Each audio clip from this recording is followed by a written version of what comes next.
Well, there was a survey done recently by the Center for Security Policy, and they queried 800 Muslims here in America. And the answers they give are very enlightening. Now, this survey is an example of what I call Muslimology. That is, it is an example of studying Muslims. It is not the study of Islam. And I'll dwell on this a little more. Here's one of the questions. How do you characterize Sharia? Well, 47% said it's a guide to the personal practice of Islam. Now, this answer is interesting because it's the lie that the Muslim Brotherhood tells us that Sharia is. It's just a personal religious law. But that is not the case of Sharia. Only 11% gave the correct answer. It's Allah's law that Muslims must follow and impose worldwide via jihad. So here we have 11% of the Muslims in America say, yes, Sharia is to be imposed by jihad. An interesting figure. If Sharia conflicts with the U.S. Constitution and the Bill of Rights, which law should be considered supreme?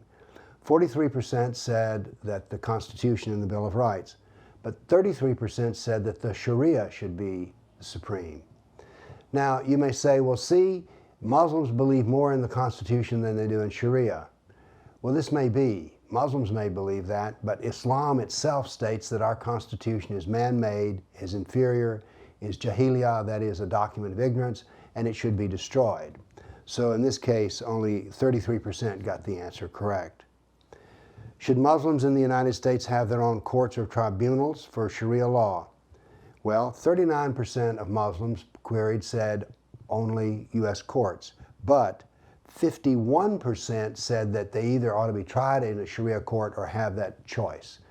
So here we have more than half the Muslims in America believe that Sharia should be what they're judged by.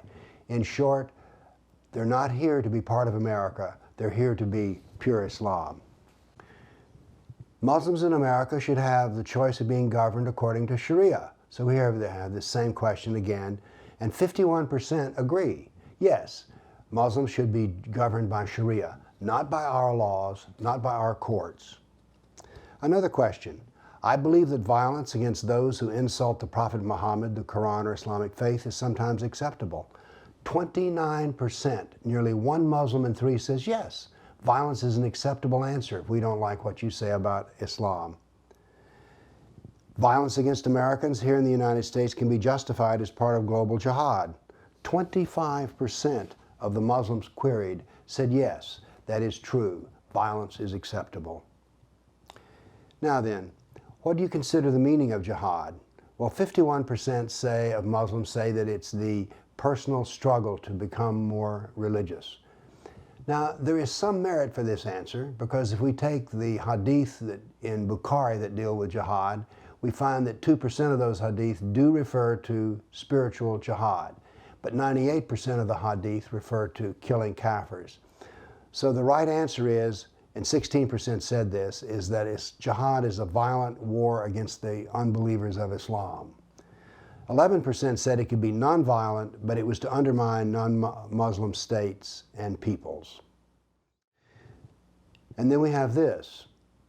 Do you believe that jihad is an obligation in the practice of Islam? 41% said yes. Here's an interesting one. Do you think that the use of violence in the United States is justified to make Sharia the law of the land? 19% said yes. Do you believe it's legitimate to use violence to punish those who give offense to Islam by, for instance, portraying the Prophet of Muhammad? 24% said yes. Then last, based on your understanding of Islam, which describes best the beliefs of Islamic State? 9% of the recipients gave the correct answer, which is, yes, it is Islam. Now, these are troubling figures, because what they say is that anywhere from 9 to 33% of the Muslims in America believe that some form of violence is acceptable to study issues about Islam. Now, we're told by those who defend Islam, the apologists of Islam, that those who are violent in Islam are a tiny minority. These percentages are not tiny minorities. They're significant. If there are 5 million Muslims in the United States, and that figure is roughly true, then at least 1 million of them believe in some form of violence to settle issues that deal with Islam. 1 million people. Now let's go further here.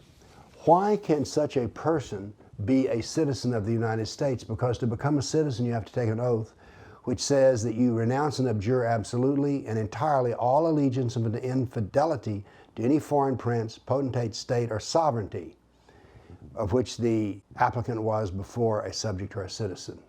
Well, Sharia is another form of a state, and what we're seeing is that many Muslims, a significant majority, say no, we don't accept the Constitution, we accept the Sharia.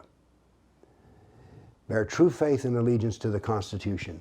Well, saying that the Sharia should dominate the Constitution is hardly allegiance. So we have a very serious problem here. Those who criticize Islam, a significant percentage say, yes, that's perfectly acceptable. If we don't like what you say about Muhammad, we can kill you. Then we run against the fact that Sharia, since it contradicts the Constitution, if you ask for it to be superior, how can you be a citizen of the United States? But then again, if you won't support the Constitution, how can you be not only a citizen, how can you work for the government, how can you be on the police force, and how can you be in the military? These are very serious problems, and yet we're just winking and going, well, I know this Muslim at work, and he's a nice person.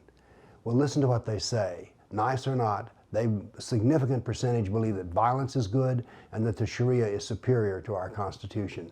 Think about whom we're bringing into this country by the boatload and airplane load to be citizens of the United States.